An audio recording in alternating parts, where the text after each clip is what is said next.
Hi, അപ്പോൾ നമ്മൾ ഇന്ന് വന്നേക്കുന്നത് സിമ്പിളായിട്ട് ഉണ്ടാക്കാൻ പറ്റുന്ന ഒരു അടിപൊളി പക്കാവടയുടെ റെസിപ്പി ആയിട്ടാണ്. ഏതൊരാൾക്കും പെട്ടെന്ന് തന്നെ ഉണ്ടാക്കാൻ പറ്റുന്ന മെത്തേഡ് കൂടിയാണ് ഞാനിതിന്ന് കാണിച്ചു തരുന്നത്.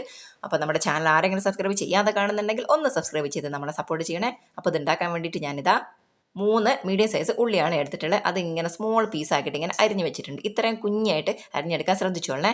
പിന്നെ ഞാനിതിലേക്ക് എടുത്തിട്ടുള്ളത് ഒരു പച്ചമുളക്, ഒരു കഷ്ണം ഇഞ്ചി, 3 വെളുത്തുള്ളി, പിന്നെ കുറച്ച് കറിവേപ്പില കൂടിയാണ്. വെളുത്തുള്ളി എടുക്കുമ്പോൾ 3 അല്ലി മതി, ഇഞ്ചി എടുക്കുമ്പോൾ കുറച്ച് കൂട്ടി എടുത്തോളൂ. എന്നിട്ട് ഇങ്ങനെ ചെറുതാക്കി അരിഞ്ഞിട്ട് ഇതിലോട്ട് ചേർത്ത് കൊടുത്താൽ മതി കേട്ടോ.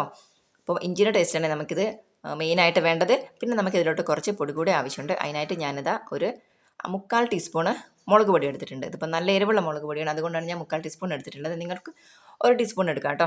പിന്നെ ഞാൻ ഇതാ ഇതിലോട്ടൊരു 1/4 ടീസ്പൂൺ മഞ്ഞൾപ്പൊടി കൂടെ ആഡ് ചെയ്ത് കൊടുക്കുന്നുണ്ട്. മഞ്ഞൾപ്പൊടി കൂടുതലായി പോകണ്ട. പിന്നെ ഞാൻ ഇതിലോട്ട് ചേർത്ത് കൊടുക്കുന്നത് 1 ടീസ്പൂൺ ചിക്കൻ മസാലയും പിന്നെ പാകത്തിനുള്ള ഉപ്പും കൂടിയാണ്.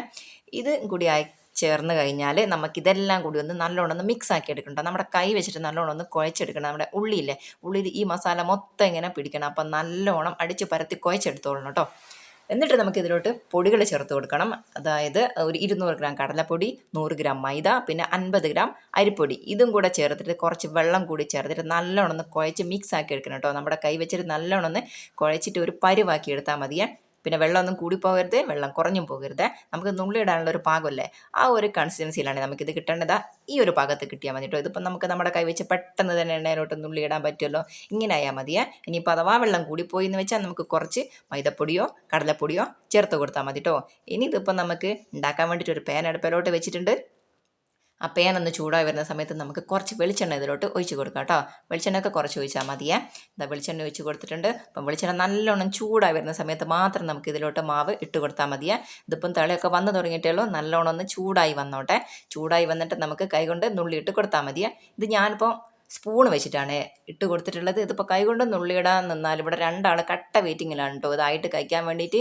ഇതിപ്പം കൈകൊണ്ട് നുള്ളിയിടാൻ നിന്നാൽ കുറേ സമയവും പിന്നെ ഇതിൻ്റെ ഫൈനൽ റിസൾട്ട് എനിക്ക് നിങ്ങളെ കാണിച്ചു തരാൻ പറ്റില്ല. ആട് കിടന്നിടത്തിൽ പൂട പോലും കാണില്ല. അതുകൊണ്ട് ഞാനിപ്പോൾ സ്പൂൺ കൊണ്ട് നുള്ളിയിട്ടതാണ്. അപ്പം കുറച്ച് വലുപ്പം കൂടുതലായിട്ടുണ്ട് കേട്ടോ.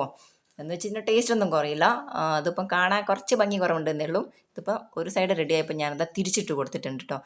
ലോ ടു മീഡിയം ഫ്ലെയിമിലിട്ടിട്ട് ഉണ്ടാക്കിയാൽ മതി. അത് പെട്ടെന്ന് തന്നെ ഉണ്ടാക്കാൻ പറ്റുന്ന ഒരു സംഭവമാണ്.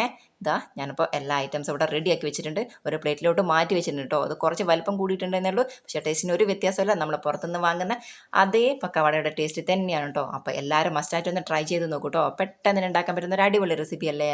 അപ്പോൾ എന്തായാലും ഒന്ന് ട്രൈ ചെയ്ത് നോക്കണേ. Okay, by.